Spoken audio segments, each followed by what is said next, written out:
Hello everyone, thank you all for tuning in to Tisha T TV. Today we are giving this young lady a silk out and trim. Make sure you guys stick around so I can show you how I take her from this to this.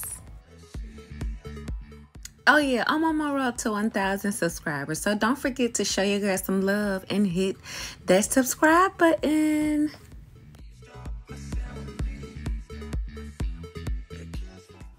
The key to a really good stick out is a really good blow dry. You want to make sure the hair is all the way dry. Before I dry her hair, I put her some heat protectant on by Beyond the Zone. It's called Smooth Criminal. Then I detangled her hair, took my vent brush, and blow dried as I went throughout her whole head.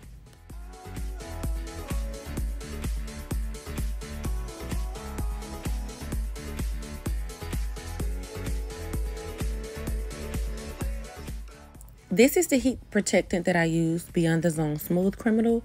Right after I blow dry, I just take a little bit of it and just go through her whole head one more time, right before the flat iron method. Then I take the blow dryer just to set it inside of her hair follicles.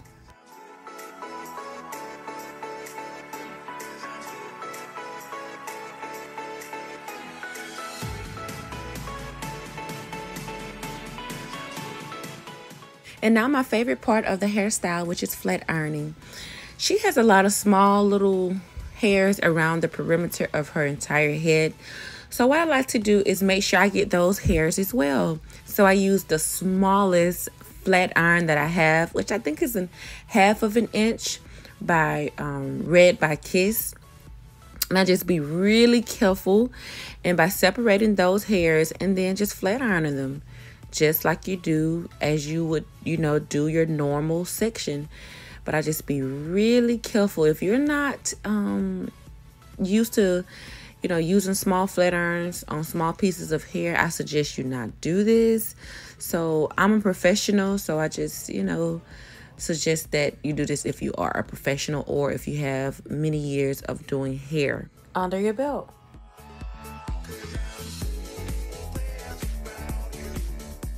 Starting in the nape area, I like to still go in with the smallest flat iron that I have, just so I won't burn my client and that I can still get to her root without actually burning her scalp.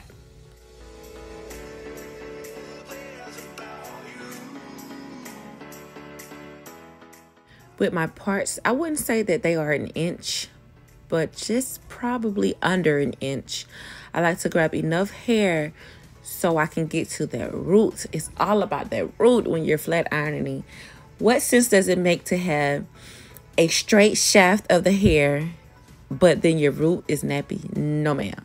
So yeah, I just like to alternate between the skinny flat iron to the regular normal size flat iron, just so that I can still be able to grab the root and the shaft of the hair.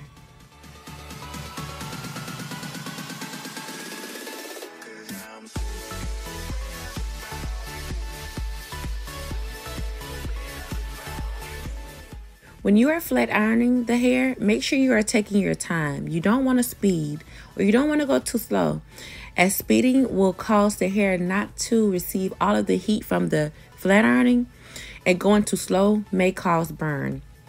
And if you have done the blow dry right, you won't have to do too much when you are flat ironing. Ding, ding, ding. That's the light bulb here.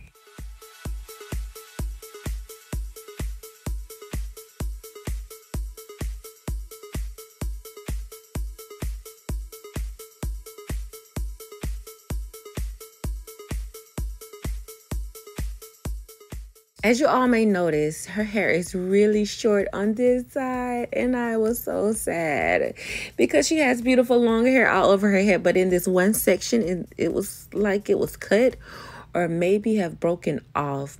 So I just continued to just, flat iron and just pretty much make it more uniform to the other strands of the hair by making it still silky.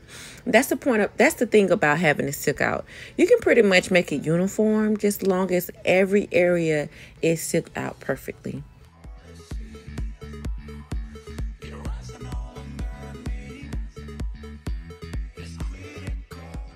Right around her ear area, I like to use the 1/2 inch a flat iron as well, just to make sure that I'm getting her root again and not burning her ear. With the normal flat iron, the position is really hard for me to not burn her ear and get her root. So this is also a great technique to use with the small flat iron. And she has some breakage around her hairline where the smallest pieces up there doesn't have length, but it's still full. So I like to do that as well, being really careful not to burn my clients. Again, if you're not experienced in that area where you can use the smallest flat iron you have for the smallest piece of hair, don't do it. And I'm just going to continue to go throughout the rest of her hair with the small to the biggest flat iron that I have.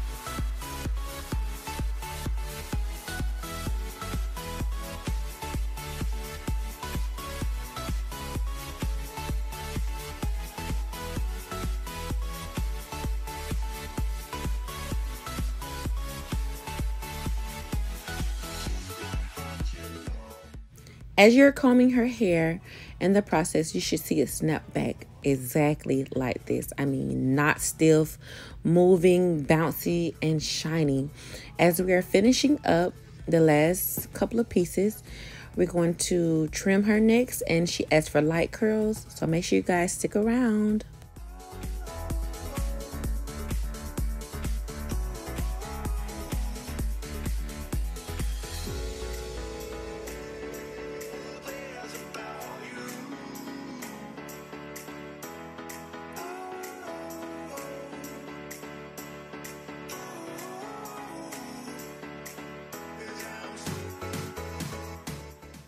Before I trim her hair, I like to comb it all the way down just to get a good look at it.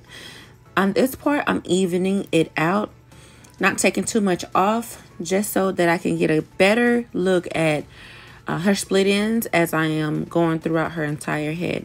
While I'm cutting, you see me combing as well, so that I can make sure that it's not bunching up as I'm cutting. Now that it is even all over, I'm going to go throughout her head with 1.5 to 1 inch parts, just to make sure I get the remainder of her split ends.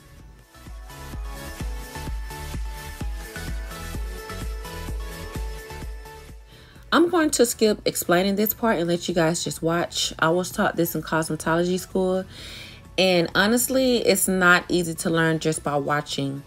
And it looks like I'm going at a fast pace, but I'm really going at a slow, steady pace, watching what I do to make sure that I just cut her split ends and nothing more. So you guys just watch me. You know, it may look easy, but it really is very technical, because you have to work with the degrees of her head, the position of her head. You have to be able to know those things that are really important when cutting split ends, just to make sure that, you know, you don't cut too much off. Also, in some areas I may not be cutting, because it's okay, you know, so I'm just really checking what I need to cut and cut as I see. So I hope you guys are enjoying this. I hope you guys are learning new techniques. I hope you guys just become better hairstylists, just better people who do hair.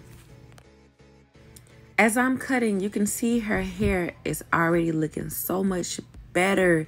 Her ends are looking thicker. Her ends are looking more healthier. It's just an all over look. Like a cut, a trim is definitely needed. Like, I have so many clients who say, no, you don't have to trim it because I want to keep the length, but they don't know that they are causing more damage than anything. It's going to keep splitting and it will not grow. So yeah.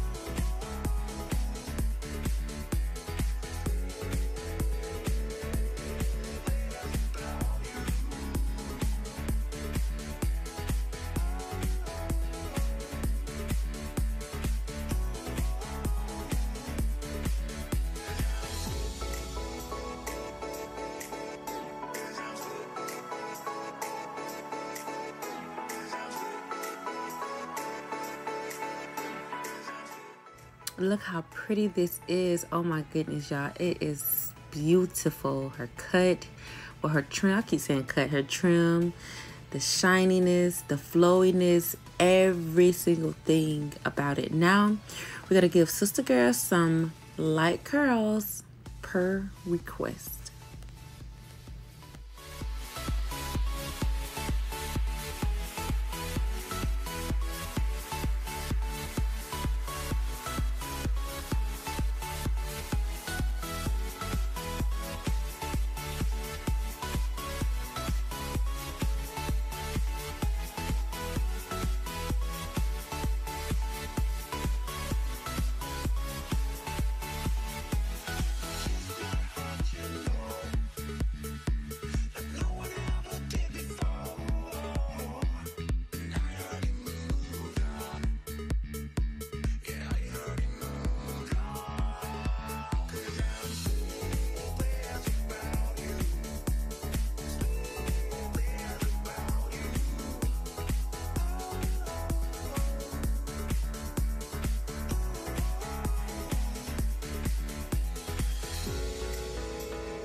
So yes, look at these luscious loose curls, so shiny, so bouncy. So next I'm going to take my wide tooth comb and just comb through, and you guys will see how the bounce, baby, the snap back is there, period. Yes, look at that, bounce, bounce, bounce. Yes, yes.